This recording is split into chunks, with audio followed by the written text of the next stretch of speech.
we as the Ministry of Health are taking all measures to ensure that we protect Kenyans and we protect Kenya from international health outbreaks. And so far, we are dealing with an international public health outbreak for Ebola that is in DRC. As you note, we as Kenyans have a very strong healthcare response system. We are also very strong when it comes to case management in terms of infectious diseases in general. And when we talk about case management, we mean hospital preparedness. We have the highest isolation capacity in the entire country, most of it that have also been built over COVID. And when it comes to infectious diseases, as an expert and a professional, I think many healthcare professionals all over the world will confirm to you that the protocol is nearly the same. It's about protection of the health worker. It's about protection against what we call infectious prevention and control in terms of the spread. And it is about ensuring that we mobilize to support the patients and treat them. And so far, 2,200 healthcare workers have been trained.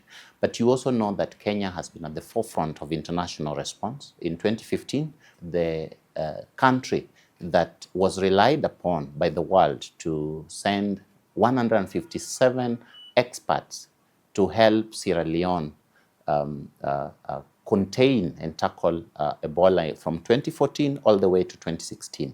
I have even been privileged to be part of the health experts that were in DRC and Rwanda border in 2013, and we were more than 90 of us. All of these are health workforce capacity that no other region, no other country has. And so one of the things we want to ensure the country is that we are capable of what we call case management. The other thing is about laboratory. KEMRI is the fourth most prepared laboratory in the entire world when it comes to infectious diseases.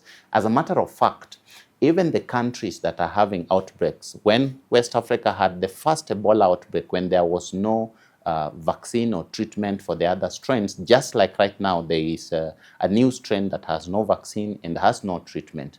It is laboratories like KEMRI where they were bringing samples. Right now, I can tell you without a doubt that countries in our neighboring region are actually relying on KEMRI as a reference laboratory to send their samples to confirm these cases of Ebola. So we are in a very good space when it comes to laboratory strength.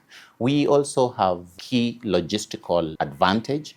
As you know, we have a last mile distribution from KEMSA. We also have other mechanisms of distribution. That is why we are relied upon even by the international community. The World Health Organization, the UN body that is in charge of health, currently is setting up a logistics center here in Kenya. The Africa CDC has also identified Kenya as the vantage place from where they can do all the logistical arrangements for the entire continent. Kenyan government continues to protect the Kenyans. But as we continue to protect the Kenyans, we cannot abdicate our obligation and our duty in global health security.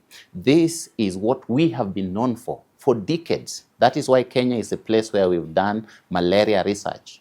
This is why Kenya is the place where more than 100 countries send cases, polio, for testing. That is why Kenya is the country that is relied upon when there is problems such as COVID-19. We had hundreds of international patients coming to Kenya. And just like we also may send some of our patients, including, for example, cancer patients, to other countries, you know, this is our expertise. So this is the time to show up. This is like a marathon has been called in London. Do you say that you're not going to send Kenyans there? This is our expertise. And so from that perspective, we are very confident as a country and as a government that number one responsibility is to protect the Kenyan. But as we protect the Kenyan, we can also extend this expertise, we can also extend this experience in the broader global health security response and assist the region, because outbreaks do not care about borders. They do not care about opinions. And you cannot close yourself and say that, oh, you know us, we are good, we are Kenya, we will protect our borders. and then just forget about it, And if we are to really look at our contribution to One Health, this is the time for Kenya to stand up. And so far, I want to confirm that we do not have any single case of Ebola. That means that there are things that have been done. The fact that we have screened 55,000 people means that we have the capacity to test. Other countries are relying on us on that capacity to test. We have not seen any health professional that is concerned or that is panicking, meaning that they are assured of the confidence that the country has.